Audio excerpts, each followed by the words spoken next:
I never thought my life would become the kind of story people whisper about at family gatherings. But here I am telling you everything. If you had asked me a year ago what my biggest fear was, I would have said losing my job. Or maybe watching my parents grow old too fast. But never, and I mean never, would I have imagined that the two people I trusted most in this world would take a knife and twist it right into my back. Let me take you back to the exact moment my life shattered. It was a Tuesday. Nothing special, nothing dramatic. The kind of day you forget before it's even over.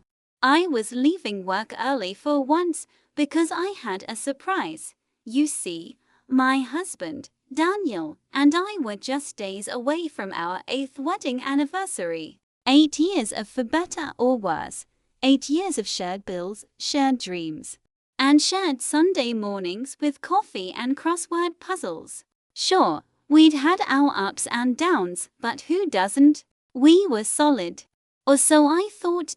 In the passenger seat of my car, sitting in a small white envelope, were 2 tickets to Santorini, the trip we'd been talking about since we were newlyweds. It wasn't cheap, but I'd been working brutal overtime for months to afford it, and I couldn't wait to see his face. The drive home was calm. The sky was painted with that soft golden light that makes even the ugliest billboards look beautiful. I remember smiling, thinking maybe life was finally evening out for us. When I pulled into our driveway, I noticed something strange. Daniel's car was there, but so was my sister Emily. 3 years younger than me. She was always the fun sister, the one who could walk into a room and have everyone laughing in 5 minutes. We'd been close my whole life. Even when she annoyed me, she was still my little sister. I figured maybe she dropped by to borrow something, or needed to vent about her latest breakup. No red flags yet. I unlocked the door quietly, wanting to sneak in and make my big surprise moment perfect. But the sound I heard on the other side of that door froze me. Laughter. His laugh, hers, and then Daniel's voice, low and shaking in a way I'd only ever heard once before when he proposed to me. I stepped inside. My heels barely made a sound on the hardwood floor, but my heartbeat, it was pounding so loud in my ears I thought they might hear it. I turned the corner into the living room, and there he was, Daniel, on one knee, holding a diamond ring. Emily's hands were over her mouth, her eyes wide, tears welling like some kind of cheesy romance movie. And then he said the words, "You're the one I should have chosen all along." Time didn't just slow, it stopped. The tickets in my hand slipped to the floor. Neither of them noticed at first. It was like I was invisible in my own home. When they finally saw me, the color drained from their faces, so fast it was almost comical. Almost. "Why, you don't understand," Emily stammered. Daniel reached for me, but I took a step back. I didn't scream. I didn't cry. I just looked at them, and in that moment, something inside me cracked open. Not the kind of crack that leaves you broken. No, the kind that lets the light in and the fire out. That's when I decided they were going to regret this. I wish I could tell you I screamed, that I threw the ring across the room, or that I lunged at my sister and gave her the slap she deserved. But the truth is, I didn't. Instead, I stood there, silent, cold, like my body had been frozen in place, but my mind was racing a million miles an hour. Daniel's face shifted from shock to panic, his mouth opening and closing like he was fishing for the perfect excuse. Emily, she couldn't even meet my eyes. She just stared at the floor like a guilty child caught with her hand in the cookie jar. "Sarah," he started. "Yes," I said flatly. "That's my name. At least you still remember it." I bent down, picked up the 2 plane tickets that had fallen at my feet, and held them up between 2 fingers. This was supposed to be for you. For us. 8 years. Santorini.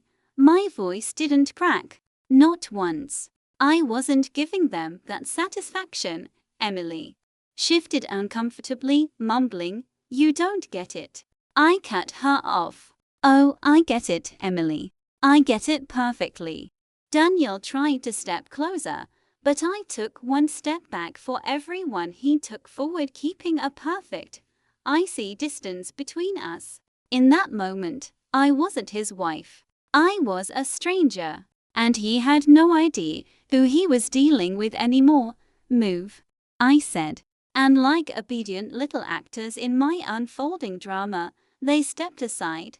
I walked straight to the hallway closet, grabbed my coat and purse, and headed for the door. I didn't slam it. I closed it so softly, it almost felt like an insult. The cold night air hit me like a slap. But instead of tears, there was clarity. It was as if the betrayal had burned away all the illusions, leaving only one truth. They weren't worth my pain, but they were absolutely worth my revenge. I drove to the first hotel I could find, checked in without even looking at the clerk, and collapsed onto the bed, not to cry, but to think. And that's when the first step of my plan came to me. I wasn't going to just leave him. I wasn't going to just expose them. I was going to make them choke on the life they tried to steal from me. So I took out my phone and started making calls. The first one, to a lawyer. The second, to a friend who owed me a favor, the kind of friend who knew exactly how to dig up dirt without leaving fingerprints. By the time the sun rose, I had a plan, and I had proof in my sights. But here's the thing, you can't just charge into battle without knowing every move your enemy will make. And Daniel, he was predictable. Emily, even more so. They thought I was humiliated. They thought I'd hide. They had no idea I was already watching them, closer than they could imagine. If you think that was cold, wait until you hear what I found the next day. Because the betrayal I walked in on, it was only the tip of the iceberg. Morning light streamed into the hotel room, but it felt fake. Too bright, too warm. Like the world was mocking me for what I had seen the night before. I didn't check my phone for text from Daniel.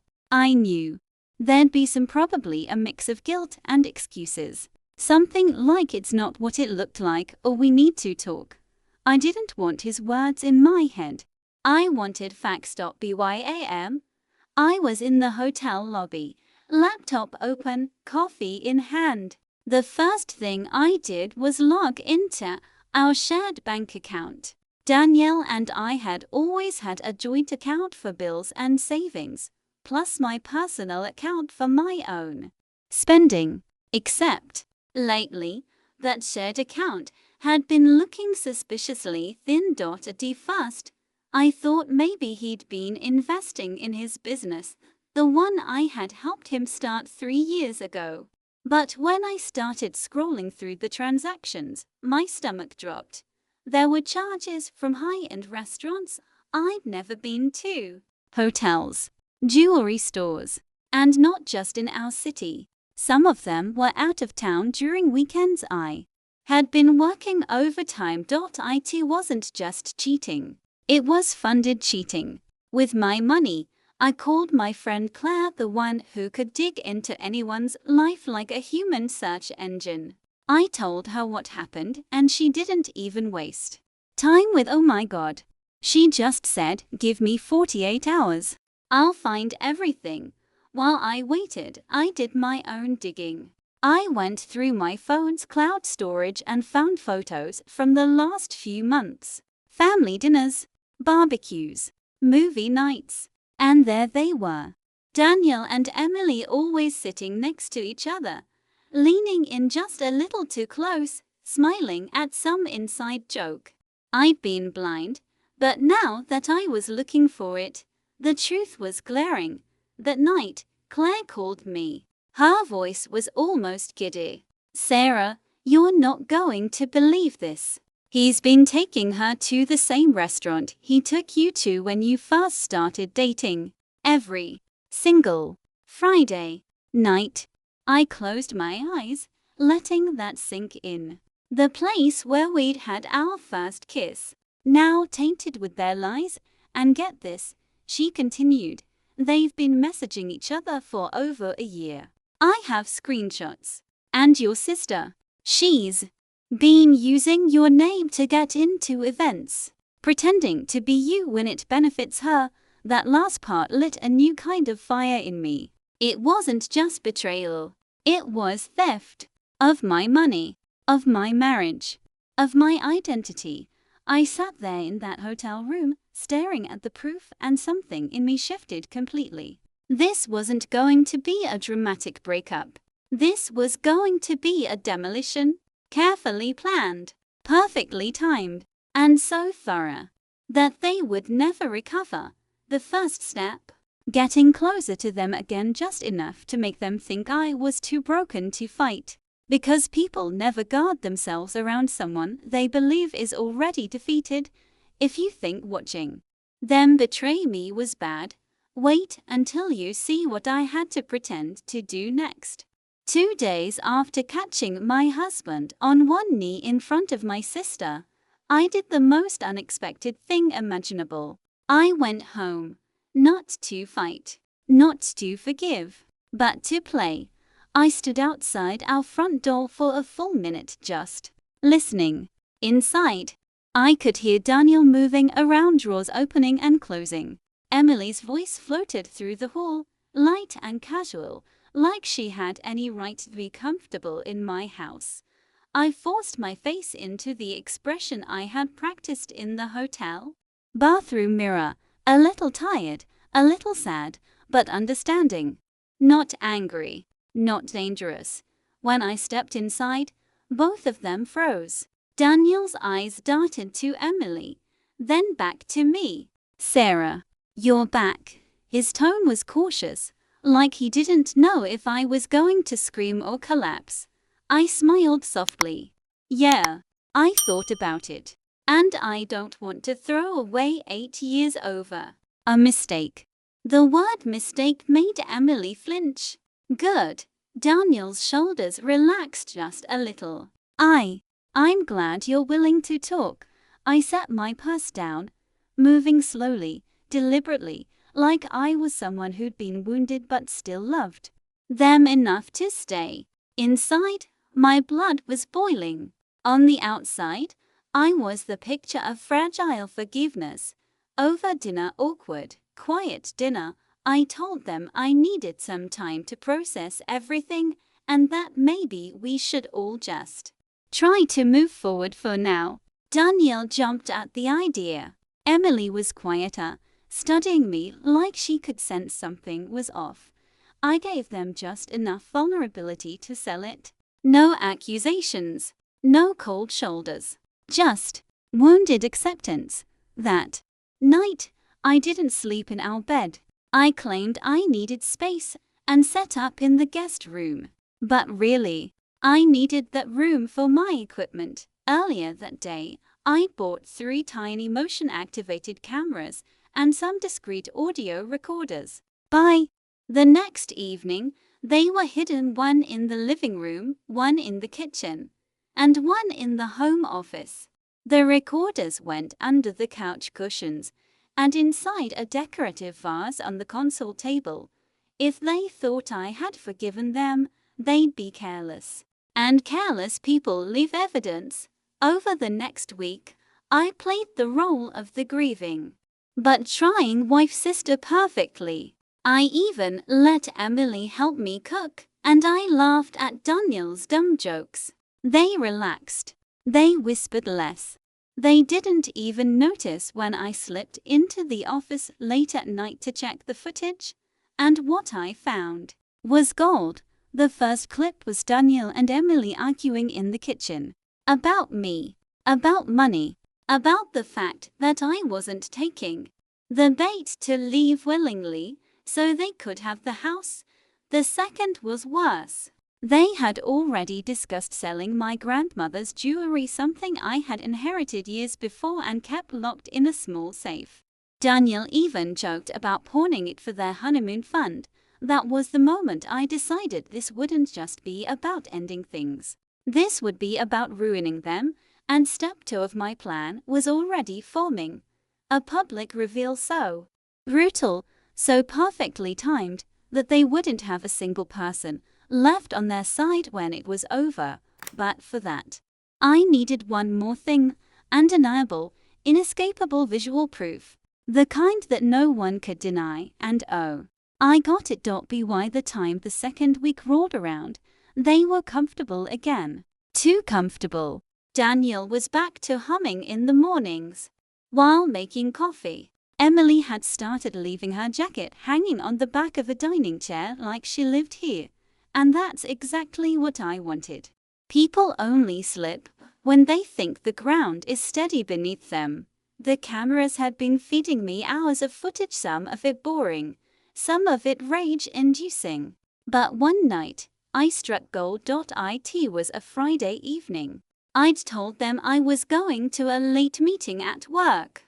Really, I was parked 2 blocks away with my laptop, monitoring the live camera feed.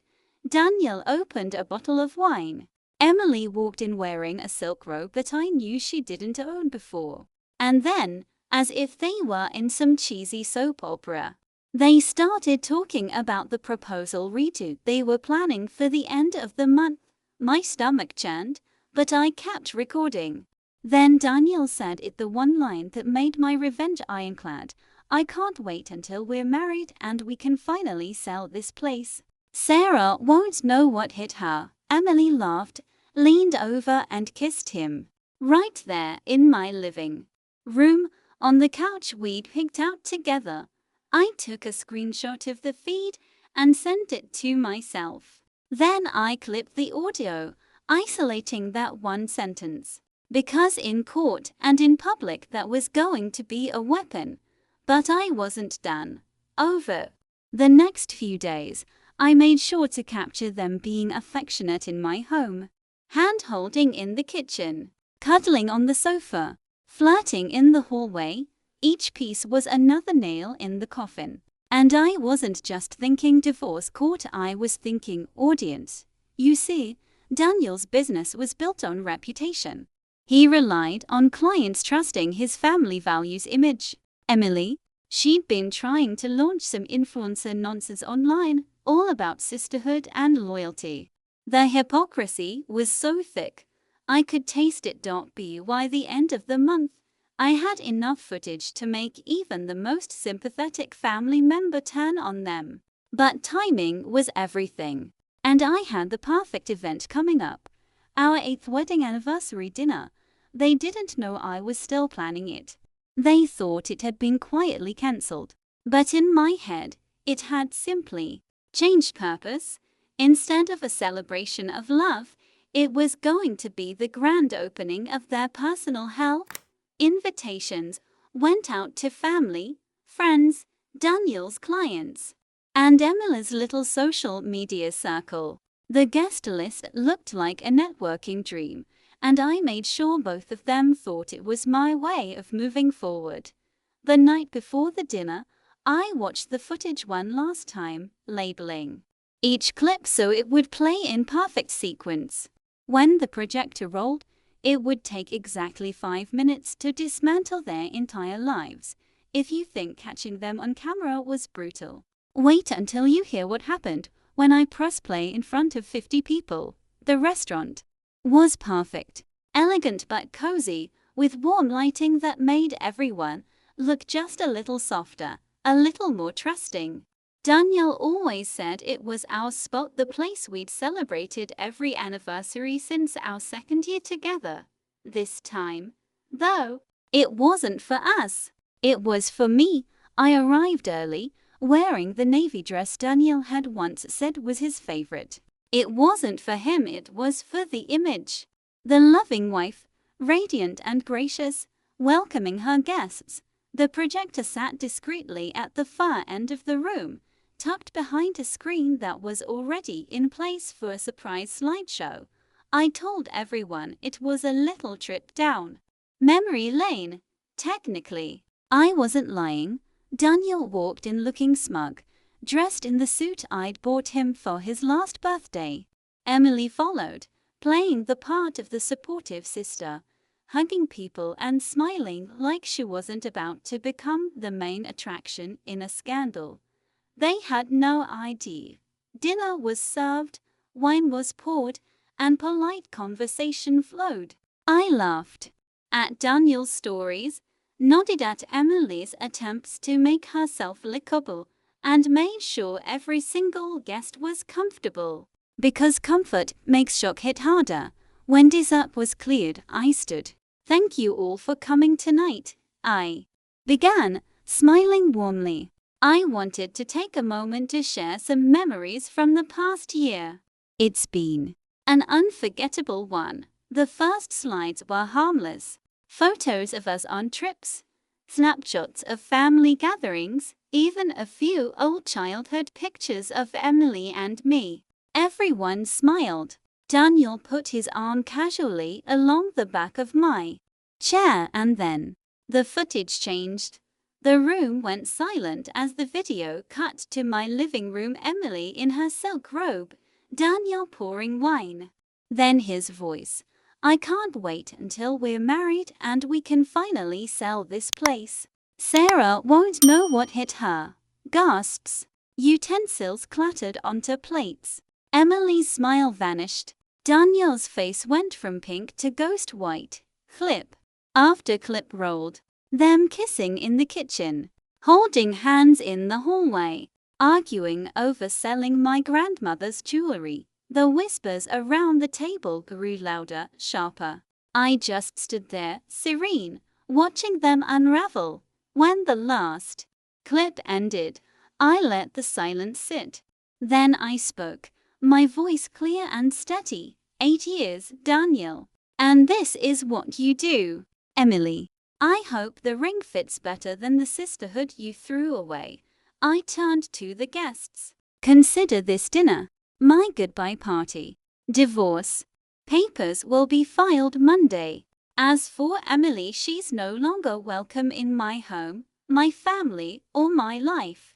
Daniel stammered something about privacy and misunderstandings, but no one was buying it. His clients avoided his gaze. Emily grabbed her purse and bolted. I stayed just long enough to make sure every single person saw them for what they truly were. Then I walked out head high, heart steady, and revenge just beginning. Because public humiliation was only the first stage. The real destruction, that was coming next. The night of the anniversary dinner was a victory, but it wasn't the war. Humiliation fades, debts, lawsuits, and ruined reputations do not. I spent the next morning in my hotel room, coffee in hand, scrolling through the footage again. Not because I needed to, but because I wanted to feel that spark every time Daniel's voice said, "Sarah won't know what hit her." Oh, Daniel, you had no idea. Step 1. The legal strike first. I called my lawyer, the one I'd quietly retained 2 weeks earlier, before inviting anyone to that dinner. I handed over the recordings, bank statements, and even the screenshots Claire had dug up. Infidelity, misuse of marital funds, fraud because Emily had been impersonating me for events and purchases.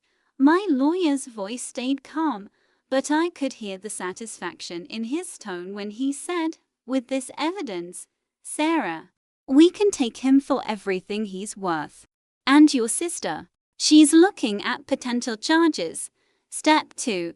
The financial freeze. Before either of them could move money, I called the bank and froze the joint account. Then I contacted every credit card company and removed Daniel's name from anything tied to me. It was almost poetic, knowing that as he reached for his card at some overpriced lunch meeting, it would be declined. Humiliation. Round 2 served financially this time. Step 3. The reputation. Bernie didn't blast the footage online, not yet. That would been too quick, too messy. Instead, I sent it privately to the right people. Daniel's top 3 clients. The investors in his business. The board members of the charity he was a part of. Along with a polite note. I thought you should be aware of the type of man you're doing business with. Best Sarah. By the end of the week, 2 clients had pulled out. His business Instagram went from family man captions to a silent feed. Step 4. Emily's fall from grace. Emily's influencer dreams dead. I forwarded her screenshots and the footage to every brand she pitched to, including one she'd bragged about almost landing. Brands don't like scandals that scream homewrecker. Within days, her small following turned on her. The sisterhood post vanished. So did her sponsors. I didn't stop there. I filed a police report for the jewelry she'd tried to sell, the ones from my grandmother. She claimed they were gifts. The receipts in my possession said otherwise. By the end of the month, Daniel was facing a brutal divorce settlement, his business was bleeding clients, and Emily was unemployed, shunned and scrambling to move out of the apartment Daniel could no longer afford to pay for. Some people think revenge is about rage. It's not. It's about patience. It's about letting the knife sink in slowly, and just when I thought I'd be satisfied, life handed me one final twist, one I didn't see coming. It was a rainy Thursday when he showed up. I wasn't expecting anyone. I'd been working from my kitchen table, sipping tea, feeling that strange, post-revenge calm. Then came the knock. 3 sharp raps, the kind he used to do when he forgot his keys. I opened the door just enough to see him standing there, soaked, suit rumpled, looking smaller. Not physically, but in presence. Like the man who used to fill a room had been deflated. Sarah, he said, voice soft. I need to talk to you. I almost laughed. About what? Which betrayal do you want to discuss first, the one with my sister or the one with my trust? He flinched but pushed on. Look, I made a mistake. I was stupid. I thought she cared. But she's gone now. She took what little I had left and disappeared. I'm broke, Sarah. Completely broke. I leaned against the doorframe, letting him squirm. That's tragic and relevant to me. How? That's when he dropped it, because Emily wasn't the only one. There were others. And one of them, he hesitated, eyes flicking away. One of them was your friend, Claire. It felt like the air shifted. Claire? The same Claire who had helped me dig for information. The same Claire who'd sent me screenshots. My mind raced, replaying every conversation, every late-night planning session we'd had. The times she'd seemed too eager to help. The moments she'd gone quiet when certain topics came up. Daniel must have seen the flicker of realization on my face, because he actually smirked and said, "Guess you're not as good at picking allies as you think." It was a pathetic attempt at power, but the damage of those words wasn't in his delivery, it was in the seed they planted. I didn't slam the door right away. I just looked at him, really looked. Here was a man who had lost everything. Money, reputation, family, and yet, even at rock bottom, his instinct was to destroy something else I cared about. Finally, I said, "Thanks for confirming what I already suspected, that you're incapable of loyalty to anyone. Now leave before I add trespassing to your list of problems," and I shut the door. But I didn't go back to work. I sat there for a long time, tea growing cold, replaying every interaction with Claire in my head. If what Daniel said was true, my revenge story wasn't finished. It was evolving. Because the next chapter wouldn't just be about punishing a cheating husband or a backstabbing sister. It would be about finding out just how deep the betrayal went and ending it at the root. I didn't want to believe Daniel. Not because I trusted him, that trust had been pulverized into dust, but because believing him meant admitting I'd let another snake curl up next to me. Claire had been there through it all. She'd sat with me when I cried after the proposal incident. She'd brought wine, listened, plotted with me, sent me evidence. If she was dirty, that meant my entire revenge, from day one, had been infiltrated. I decided to test her. The next day, I called Claire and invited her over. I told her I had one last piece of evidence against Daniel. I wanted to show her something so damning it would finish him for good. I made the bait irresistible. She arrived right on time. Hair perfectly curled, smile just a little too wide. We sat in my living room, and I told her I'd left the USB drive in my desk. Then I excused myself to the kitchen, but really, I was watching from the hallway camera I'd installed. Within seconds, she was rifling through my desk drawers, not looking for the fake USB, but for something else. She found an envelope, one containing my updated bank account information, and snapped photos with her phone. My stomach twisted. It wasn't just betrayal. It was theft in progress. I walked back in, holding 2 mugs of coffee. She jumped, pretending to browse a book from my shelf. I set the coffee down, smiled, and handed her a plain manila envelope. "This is it," I said. "Everything that will ruin Daniel." Her eyes lit up as she took it. She didn't even open it, they're too risky. No, she'd wait until she was alone, thinking she'd gotten something valuable. What she didn't know was that the envelope contained nothing but printouts of our text messages, with my handwritten note across the first page. "Claire, I know everything." Smile for the cameras, because yes, I'd hired someone to follow her. And in a few days, I'd have photos, receipts, and proof of every little stunt she'd pulled behind my back. This wasn't about confronting her in my living room. No, Claire deserved something grander. Something that would strip away her carefully polished facade in front of the very people who thought she was loyal, sweet, and harmless. The plan was forming even as she sipped her coffee, oblivious. I would give Claire her own anniversary dinner moment, one she would never recover from. The day of Claire's exposure arrived like a thunderclap. I sent out invitations to a thank you brunch, a small gathering of close friends and colleagues. The guest list, the same people Claire had charmed with her loyal friend act. Claire walked in, radiant as always, unaware that she was walking into her own undoing. I greeted her warmly, keeping my smile tight. No hints, no warnings. Midway through the brunch, I asked for everyone's attention. I told a story carefully crafted about trust, betrayal, and the painful lessons I'd learned over the past months. Heads nodded, eyes fixed on me. Then I played the videos.